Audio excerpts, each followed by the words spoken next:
Bobby Beats here. I want to talk about a subject that comes to mind, that is Breeze has arrived. Now, the character we've been looking for ever since the stories that were being told about them has finally arrived. We were hearing a lot about Breeze in Power Book 1. We thought we would have potentially got a flashback episode.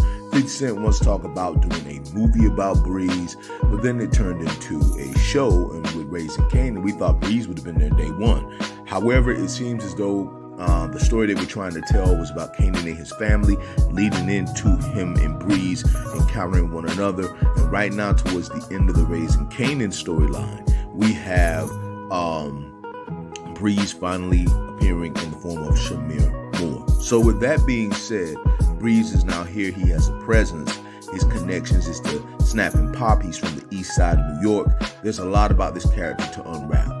Towards the very end of season 4, which is like near the final season, because next season is the final season, I think we're going to learn a lot more about Breeze. We're going to learn about his location, his homies, what he do, how he does things, because it's kind of obvious he does things very separate from Snap and Pop, because it doesn't seem like he answers to them. It's more like a situation of great respect, or they're just mutual. And even though Snap is calling him his nephew, how do we know it's really his nephew? All we know was that they were able to make the connections. And the reason why I'm saying that is because you never know.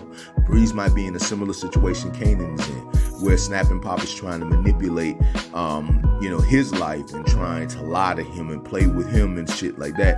That could be the case with Breeze too. It could be a situation where somebody in Breeze family is beefing with Snap and Pop, or it's probably a case where somebody Breeze knows is beefing with Snap and Pop, but Snap and Pop has found a way to manipulate things into what they want, and Breeze might not really like them. We ain't gonna really know about that until Kanan and Breeze are around one another. Now, do I believe Rock is dead?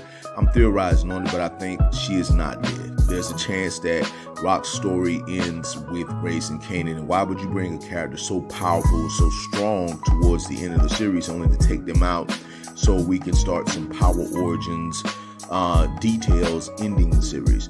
I don't think Rock gone. So when it comes down to it with Breeze, there's a lot to learn about him. There's things about him we don't really know about him. There's stuff to learn. We know his fate. We know the story that leads into what's going to happen to him eventually.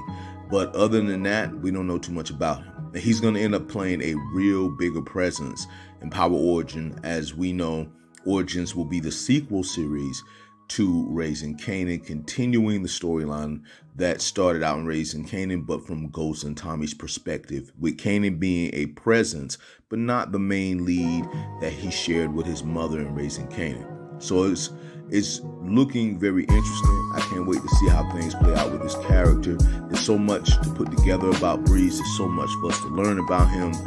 And we already know him and Kanan's going to have a pretty strong relationship. But remember, Kanan did decide to side with Ghost in the end with taking Breeze out.